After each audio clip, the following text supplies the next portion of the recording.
introduce you now? All right.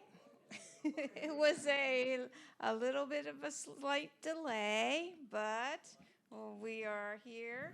It is my pleasure to introduce Tom Larson, who teaches various classes such as technical drawing, architectural drawing, advanced drawing, and design at Atlee High School.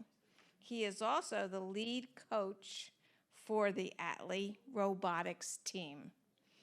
The Atlee High School Robotics team, called CircuiTree, is comprised of middle school and high school students interested in STEM, which stands for science, technology, engineering, and mathematics. The Atlee's team participates in the robotics division called First Chesapeake, which includes teams from Maryland, Virginia, and DC. Teams design robots to complete challenges each year and to inspire young people through their core values such as discovery, innovation, impact, inclusion, teamwork, and of course, fun. Tonight, we will hear firsthand from the students how they are preparing their robot for competition. Let's give a big warm welcome to Mr. Larson and the Atlee School Robotics team.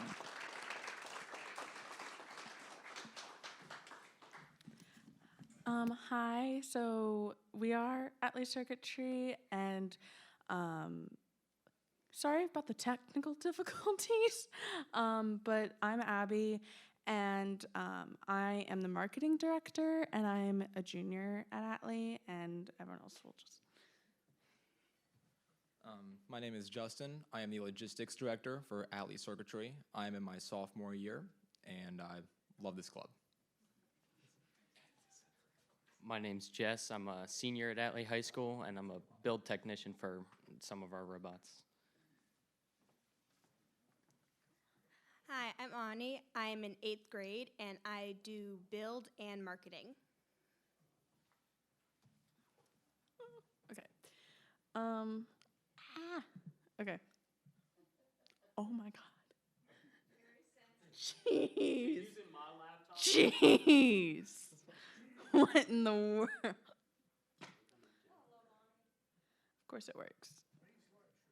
Okay, so we are based out of Atlee High School, and we are an after-school club for middle and high school students, and we typically build 2 robots throughout the year. We build a small bot for one kind of competition, and then we build a big bot like this one for a different kind of competition. This bot is not very big compared to some of the other ones. The other ones, some of them are like really, really tall. They're huge. But we have 32 active members. We have 4 coaches and 6 mentors. Our coaches range from teachers to alumni to people in the Army Corps with doctorates in robotics engineering. We have a wide range of coaches and mentors. So we've already talked about what FIRST and robotics, but what is FIRST? So FIRST stands for inspiration and recognition in science and technology. So it is a worldwide organization that runs robotics competitions and promotes STEM. So there's a different game every year with various tasks to complete, and each year with the new game are new elements. So we have these blow up cubes, and there's also little yellow cones for this year's game. One year there were pool noodles. I don't know. There's a lot of different things. So we've talked about small bot and big bot. So FTC, which is First Tech Challenge, is our small bot. That is typically, we use that to train and have our newer members be prepared for RC, which is First Robotics Competition, and it's the big bots. So, yeah. And this. So this is a video that we're about to play. It will introduce the game that we built a robot for in this past season. Right now we're in the off season, and the one for 2024 will kick off in early January. But this is the introduction video for the competition this spot right here was built for. Larson, is that a picture? Is that a link? I know. Is that a picture? Could be.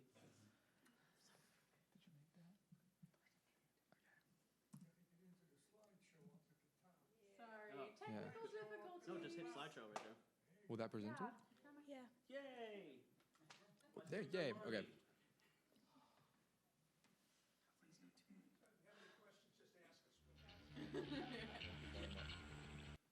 Is the volume?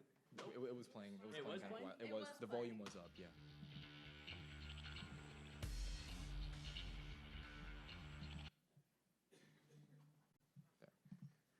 Okay, for once it was me.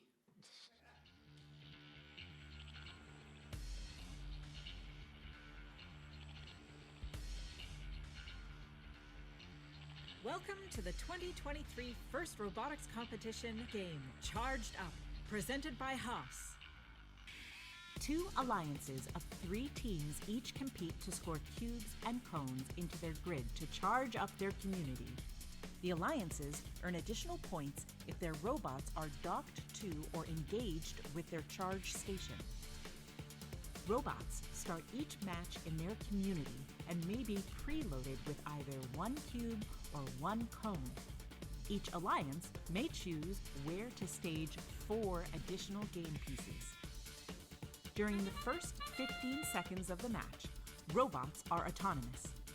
Without guidance from their drivers, robots score preloaded game pieces, collect and score additional game pieces, and are docked to or engaged with their charge station. Charge station points earned during auto count towards a potential activation bonus. The grid has nodes specific to cones and cubes, and some where either a cone or cube can be scored. During the remaining 2 minutes and 15 seconds, drivers control their robots. Robots continue to collect cubes and cones from human players at their substations to deliver power to the grids in their community.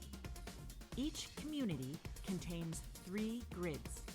The center grid is the cooperation grid. A link is a line of 3 game pieces scored on the same row. Completing enough links earns the alliance a sustainability bonus.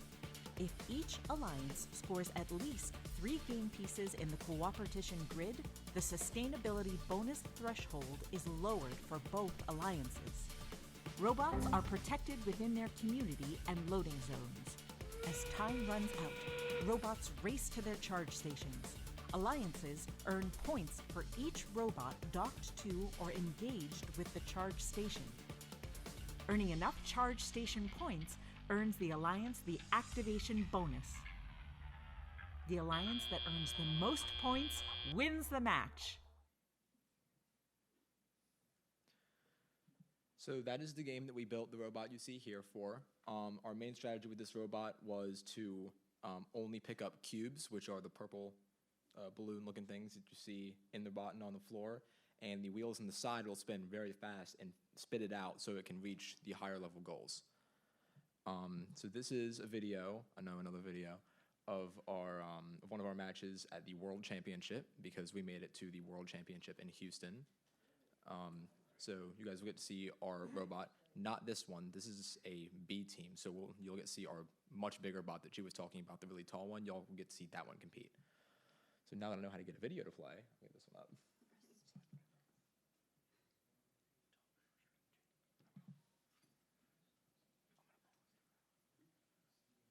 3, 2, 1, go! Here we are, match 8 squared on So we are on the Milstein, blue side. We 64. are right here. So from the mouse. 1072 Harker Robotics going up on the Red Alliance charge station, docking and engaging. 1599 the circuitry, also doing the same thing. Looks like we've got 3 cubes scored for red, 4 already scored, plus a cone for blue. Blue Alliance is going to take the advantage right now as we enter the driver-operated period. 2 minutes of fast-paced action coming your way, Milstein.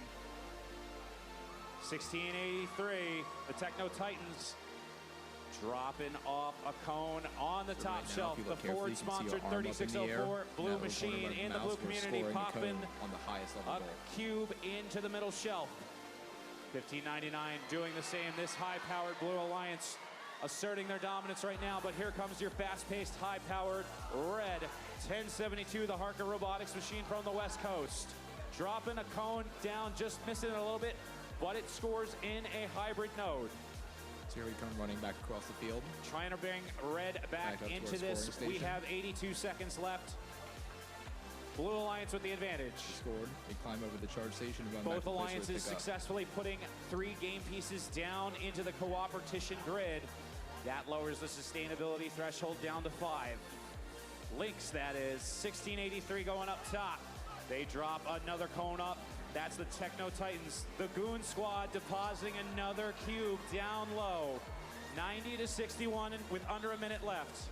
At this tournament, there were 2489, 8 the divisions. Insomniacs looking to play Each cleanup in the division human had substation. 70 teams. Screaming across the And field, they've our got a team cube in was fortunate their enough to be grasp. ranked The 15th. Boeing-sponsored machine stealthily So we creeping over there. competed well.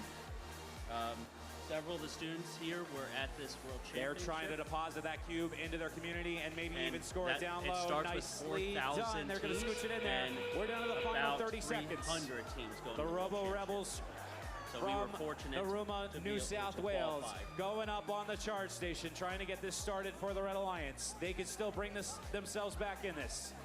CircuiTree. So there are from 15 seconds left in the Mechanicsville, match. You Virginia, can see the taking robots themselves out of this climbing up match, on their but here charge comes stations. The Goon Squad going to try to join. 10 seconds left to go now. We're separated by 24. You can see our bot in Blue the big Alliance picture going here for on the bottom double. balancing. They get it to go. Red Alliance trying to triple with 2. 1. Time expires here on the field for match number And 64. that buzzer means the end of the match. For 3 ranking points going to our Blue Alliance. So we were on the Blue Alliance. I don't know why it went back to the start. We were on the Blue Alliance. Looks like on you can blue see now we have our 12. our team number right here. And at that point, we were ranked 14th after that match. And we believe we finished 15th, correct? We ended up 15th. So we finished up 15th. There were 71 teams in 3, the division. 2, 1, go!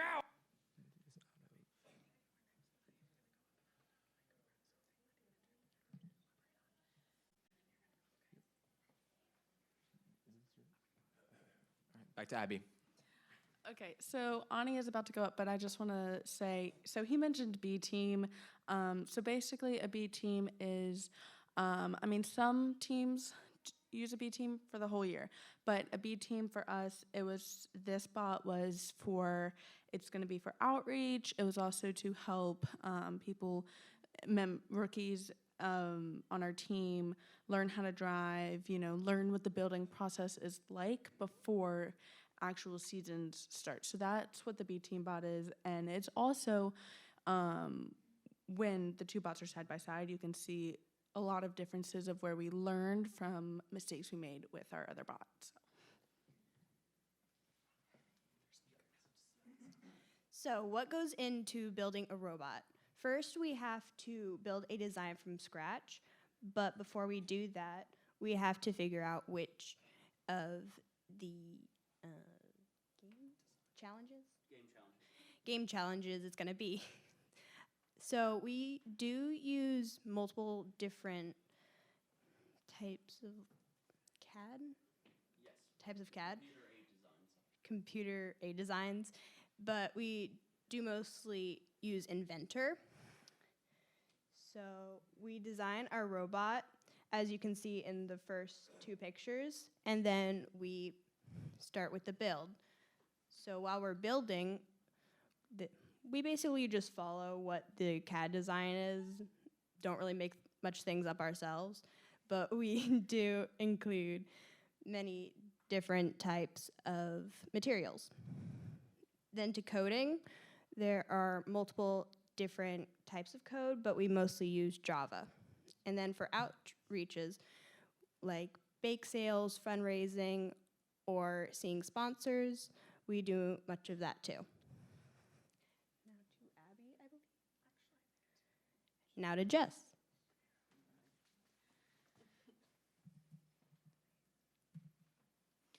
All right, so I'm mostly responsible for a lot of the build behind this robot.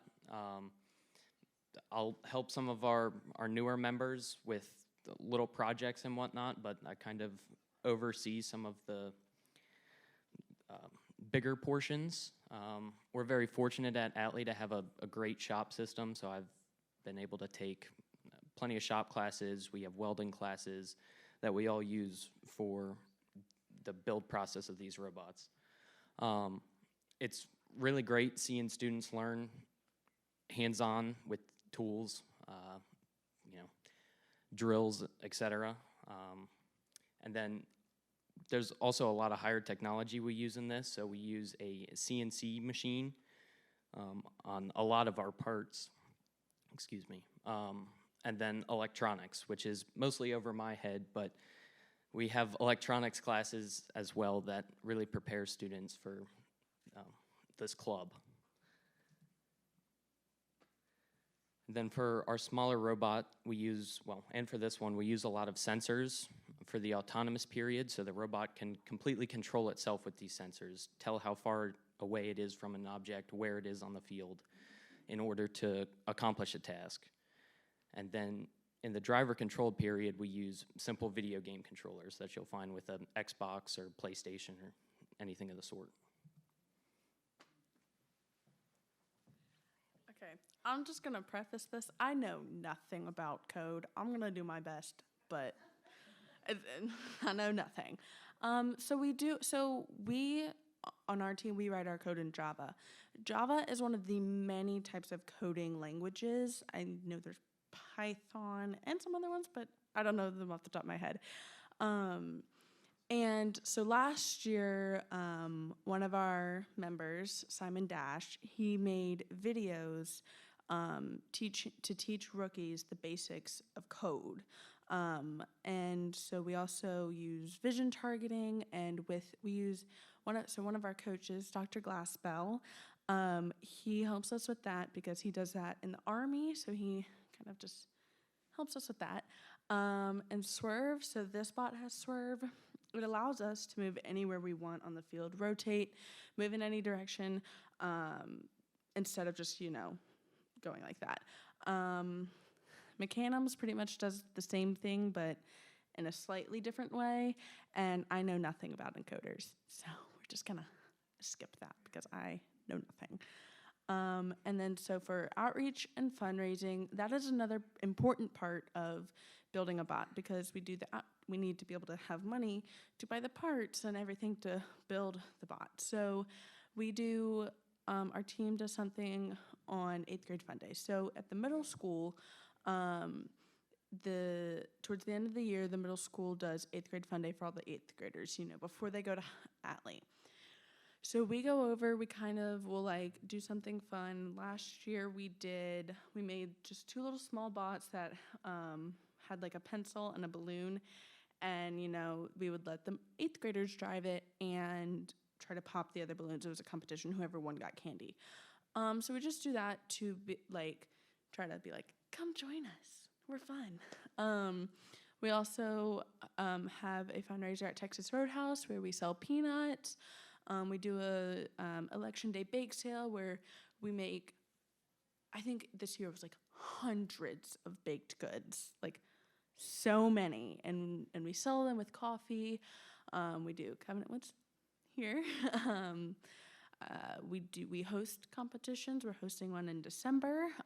We also, I think Wednesday, we're going on a tour of Anton Par, which they're a worldwide engineering firm, and they do a lot of stuff, and they have a lot of programs to help. And then later on this month, we're also going to be doing Mechanicsville Elementary School STEM night. So thank you.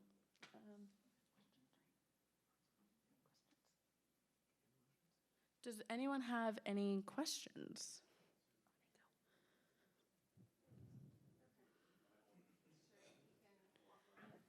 Hello? Oh, it worked. Anybody have questions? You do? Larson. Ani's doing that. Oh, Ani wants to? Yeah, Ani I'm was here. gonna do it. Ani, yeah, come out.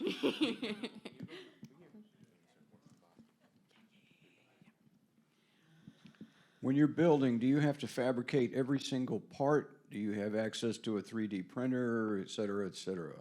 Please explain.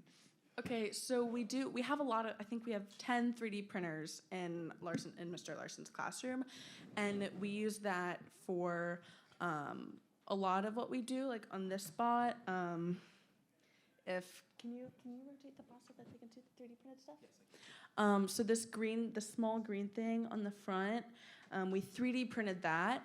For fabrication, we will do most of it ourselves, but if we can't do it, we also, we have one of our members, I think her family owns a company, and we'll do CNC machining with them. So, did that answer your question? CNC is computer network cutting, so students actually are able to design their own ideas. In fact, at the bottom of this robot, the entire bottom is a 1/4 inch of steel that the students actually designed all the holes, so that way it's modular. It also adds some weight in the bottom. And so several of the students actually, after high school, actually go work in industry. One of our alumni actually, for 2 years, worked for Matrix Systems, who make some of our custom parts, but it allows the students to be able to learn how to work with other companies. And that's a lot of things, is these students treat this organization as if it's a company. Any other questions?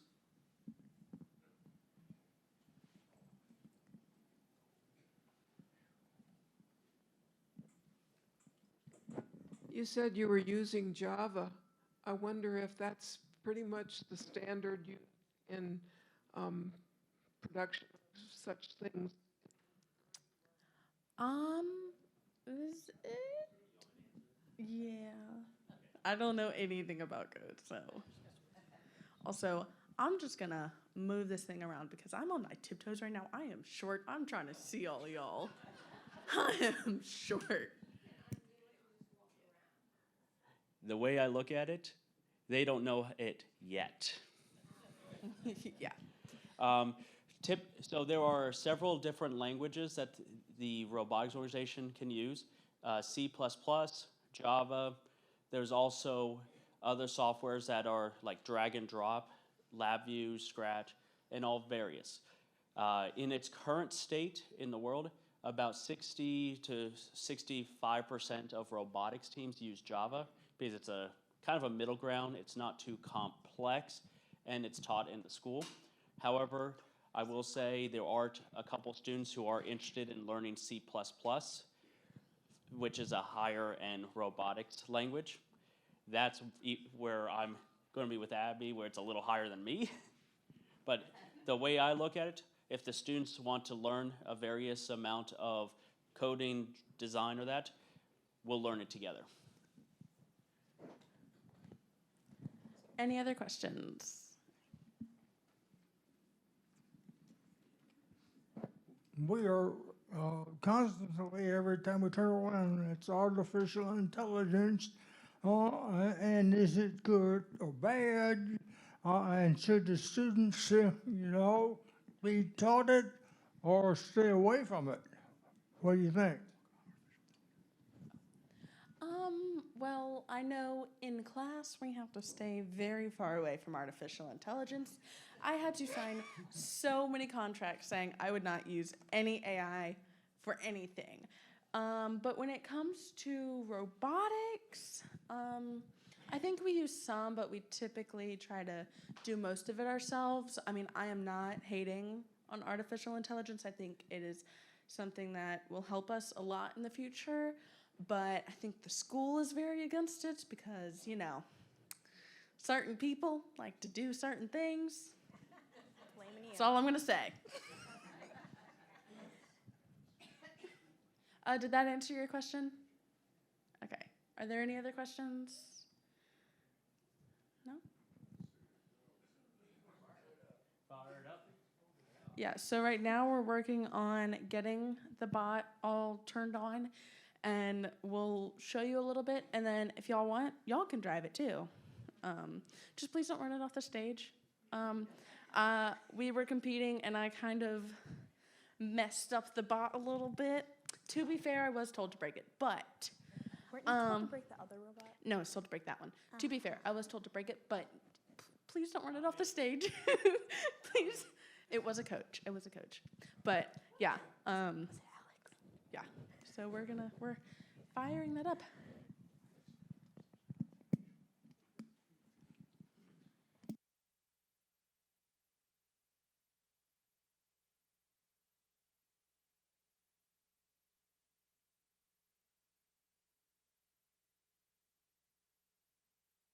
Just technical difficulties.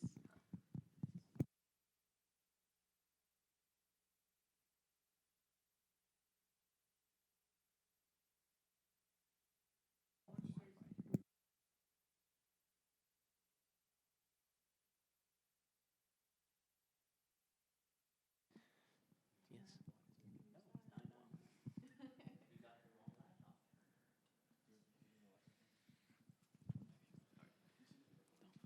Yes.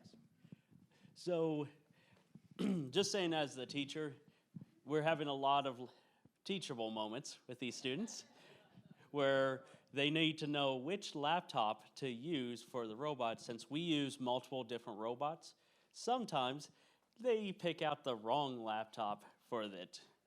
So, as the teacher, I've been teaching for 10 years, and I will say, in my experience, I prefer the students to learn and know more than I do.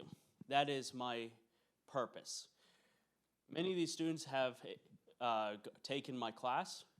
All three of them have taken my class. They're in, Jess is in my advanced drawing as a 4th year. You're taking engineering drawing, you're taking architecture. And I love to hear this when they say it. I want the students to experience as much of the world as they can. So, Abby, engineering or architecture? Okay, that's not fair. I take architecture. Architecture's so much better. Why are you taking it? I mean, it's better. But that's the thing is, but in my classes, and we also do this at Atlee, we allow the students to experience. And I tell the students, you know, they can experience coding, they can experience building, designing. Once they are trained, then they can say, do I like this field or do I not? And I actually promote them to actually say what they don't like. Yes? Do you start the kids out with pencils, papers, T-square, and triangle? Yes, I do. Yes. Every single student, every single Every tech jar hand draws 2 title blocks. Yeah. 2. Precision hand drawing, like all of the different sides and views. I mean, I liked it. I didn't have a problem with it. Other people in my class, not a fan, but. In addition, one thing I push for in the robotics team in my class, not only will they experience it, but they will all get certifications to work in industry. Justin actually last week got certified to be able to work in an engineering firm. And that's what, yep.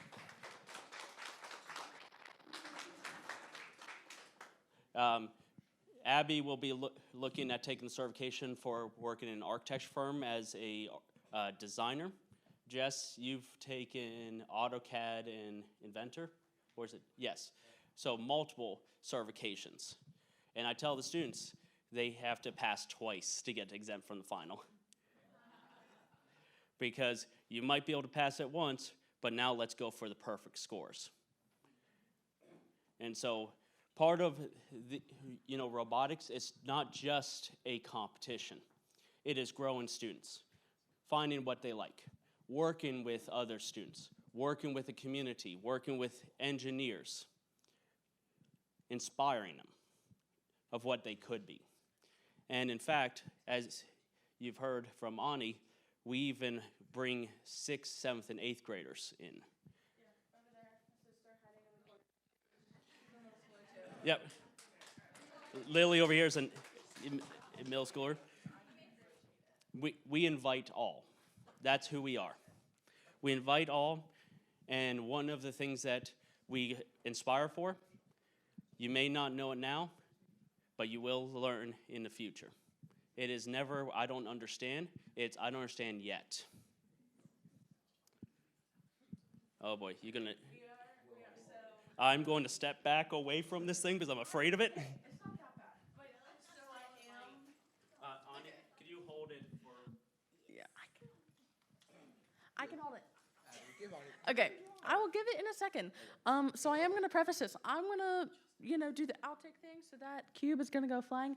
It sounds like a chainsaw, okay? Just, I'm warning y'all now, okay?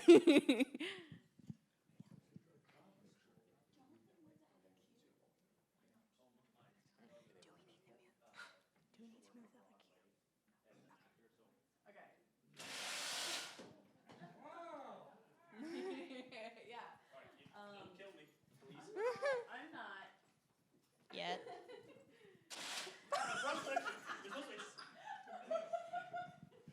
Let me put it in before...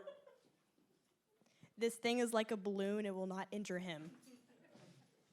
You said that for so many years, and I've seen robots come after me. Yeah, so, it goes flying, and then we can also, oh, it is not centered. There we go. Don't. It is not centered, so I'm not gonna move it anymore until they figure that out, because it's getting dangerously close to the stage, to the edge. It does. For some reason, it's not oriented properly. Because you're the one who set it up. So, but I'm gonna let them figure out, and then if you guys want, you guys can drive it as well. So, And if any of you wish to visit Atlee High School, come visit us. We'll actually show you some of the other robots. We have about 4 robots we built that we kind of bring around. The robot we brought to the World Championship is pretty tall. And okay, yeah. So like I said, we use this smaller one. We are experimenting with it, and we have new coders learning. So if you ever want to come by, we will show you all the robots. And for me, I'll let the students show you. Please don't. you are gonna run it into that laptop. If any of you want to, we can also have you guys come up stage. We can show you some of the mechanisms inside, some of the electronics when it's not enabled and ready to take over the world. The gentleman who talked about, AIs. But this robot, when it is functioning, will be able to go 16 feet per second across. Yeah, please don't go to 16 feet per second. It's going to fly. But the idea is we wanted it to be low to the ground, heavy weight. So this whole robot weighs about 75 pounds, and at the bottom alone is 50 of those pounds. And so it allowed us to be such a low bot to be able to go wicked fast. I'll come up. I'll come to you. As a percentage, what percentage of all of the components of that robot are store-bought and what percentage are made?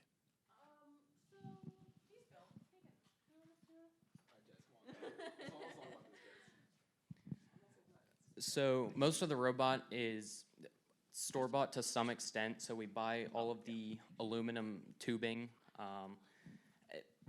It's almost, you buy all the components and then you configure them to what you need and assemble them to what you need. So it's all very modular. You can move stuff around. But most of the stuff, it's all special to this robot. You can't just We'll reuse some parts when this one's done. We'll take it apart and reuse stuff. So one of the rules of first is when you've competed with a bot, anything like this one's fine because we didn't weld anything, but when you like permanently alter the metal, you are not allowed to use it again for another competition. So typically we can't reuse it for anything else, so we just scrap it. But this, I don't think anything is welded on this one. No. Okay. Our other one, we do have some welds. Just needed to get that in there. So this has these green circle things on the sides. What purpose does that serve? Okay, so these, so I'm gonna take the whole.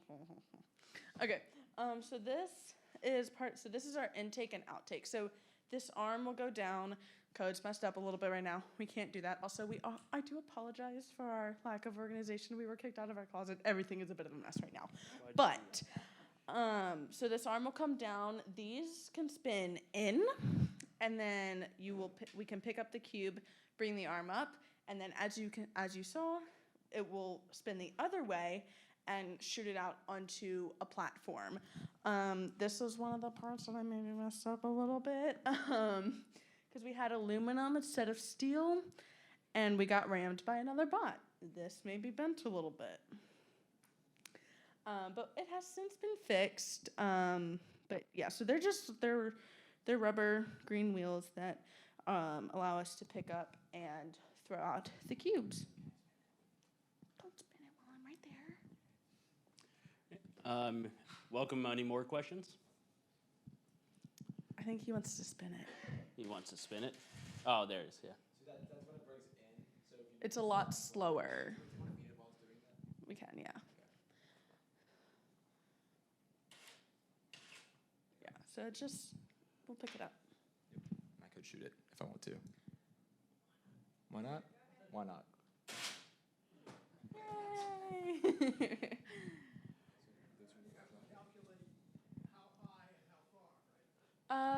Yeah. We had to make a rough calculation to figure out how fast we needed the motors to run, but it's pretty general. And then we can actually back up a little bit more before we shoot it in a match, so we can figure out, so the drivers know what angle they want it. The arm also goes up and down. Our controller's not linked up to do that right now, but that arm is able to move up and down, so we can also change the angle that it launches at.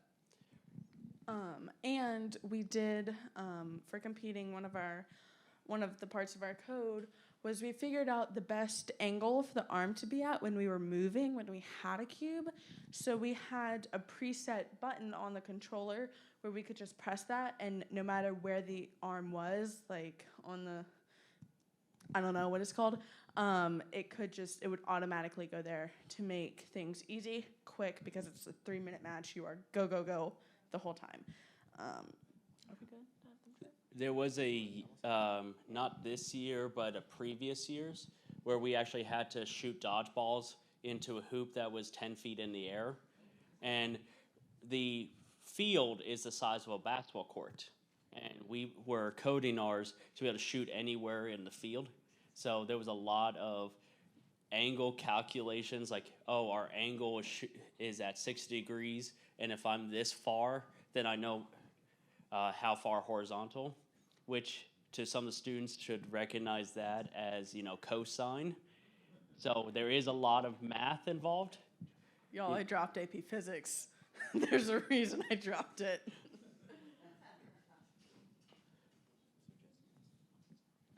So, you guys can come up and drive it if you want, but one thing, if you do drive it, you have to wear safety glasses because safety. In case it explodes, which it has never done anything like that. It has never to this day done anything like that. But also, why not live on the edge a little bit?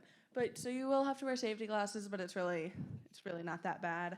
And if you do wear glasses, we do have safety glasses that you can wear on top of yours, like Jess. You show them. We have a question here.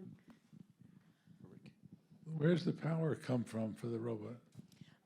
So I recently answered this one. I'm not allowed to move it, but there's a battery on this side, and it powers the entire thing. We switch out the battery after every single match. These are the batteries we use. They're very clunky. They are 12-volt batteries. 12 volt. They're very 12 heavy. volts. Yes. 12 volt. Yeah, 12 volt batteries. We find ours. There are stores we could buy our batteries. Some of them are from Interstate and some other from other companies. Typically, a battery life for us lasts 3 years. And in fact, in our large machines, a battery itself in a match would last, what, like 10 minutes if we're lucky? If we're lucky. If we're lucky, because we drain so much power. Yes, they are rechargeable batteries. Is that charger induction charging when you drive up on an induction? So the charger stays in the pit. So during matches, we have the charger plugged in. It has 3 different ports, so it can charge 3 batteries at a time, and each port has a red and green indicator light to tell us whether the battery is charged or not. That 12-volt light that green light will turn on once the battery reaches 12 volts. And then we actually have little separate battery testers. So before a match, we want to make sure we have the highest voltage so the battery will last the longest and the bot will run faster. So we will separately check all the green batteries to find the highest voltage. And usually we operate with about 13.2 volts. So when you pull up on a charge station, it's not really charging. It is not charging the battery, no, sir. That would be very cool if it did, though. It would. It would be really cool. We wish it did, but. And in fact, the team actually has 12 batteries. We have almost one per match. Usually matches are like, there's 10 matches in a tournament for a weekend, and they prefer to know that they're all charged. So my question is, when you say like the base is something you usually buy, what kind of costs are you talking about in terms of both the small bot versus the gigantic bot? And are we talking, hundreds, thousands? What can you give me an estimate? Yeah, so I can break that down. So there's a massive price range between the small bot, the FTC, and the big bot, the FRC. So we use a technology that she mentioned earlier called Swerve, which is a type of drive motor that uses 2 motors. One motor is responsible for turning the direction of the wheel, and then the other motor is responsible for the rotation and torque of the wheel. So we have one of those drive functions on like each corner. So that is 4 swerve drives, which for FRC will usually, depending on the type, either come out at about $4,000 for the big one, the Mark IVs, and then for these small ones that are from a company called Robotics, they're I believe 800. Is that accurate? I'm going to test you guys later on that now. So fun. I'm the one who buys them, so I see the money. Forgive me for correcting you. So the drive that's on here, each of those corners is about $400 just for the corners. That's not the rest of the robot. That's not for the metal. So in total, those drives is about $1,600. On top of that, we got to get the motors, which is probably going to be another $300. Probably what you're seeing right there in front of you is about $3,000 worth.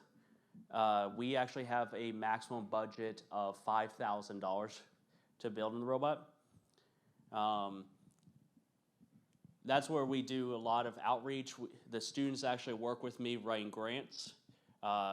We typically, we're kind of a more efficient financial team, and our budget is around $65,000. And the students actually go out for grants. So one of our sponsors is the Department of Defense STEM. We also have Hanover County Public Schools who sponsors us. We have other companies, Leidos, Matrix Systems, and the list goes on. And we are still applying for grants and sponsorships. Gene Haas Foundation, who does like all the NASCAR, or is it the F1? Formula One cars. We applied for that grant. We've applied to many places. half of our budget is actually just preparing if we go to the World Championship, which is at Houston, Texas, for a whole week. And the students love to win it, to be able to go and miss a whole week of school. And so do I.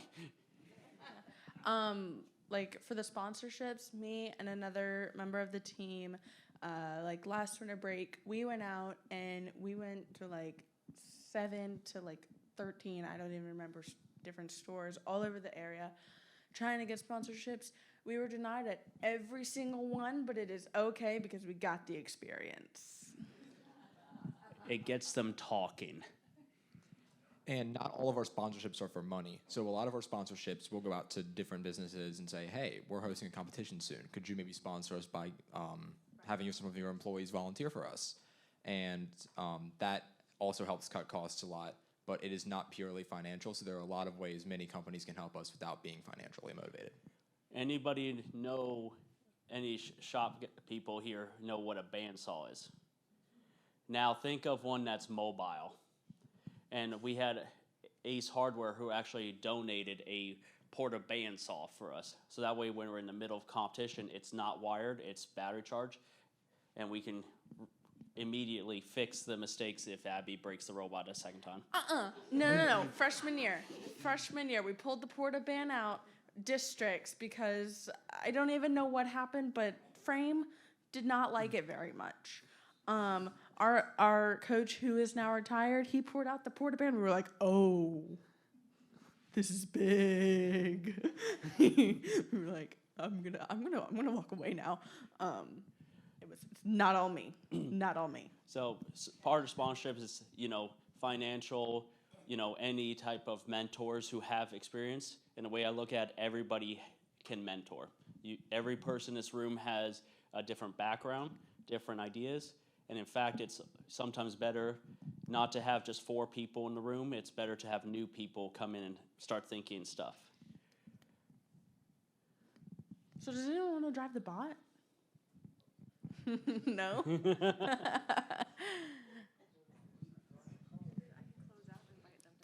It's I could say I have my learner's permit. This is so much easier than driving a car. This is so stressful. Driving a car is so stressful. All right. Well, thank you guys for coming so much. Round of applause.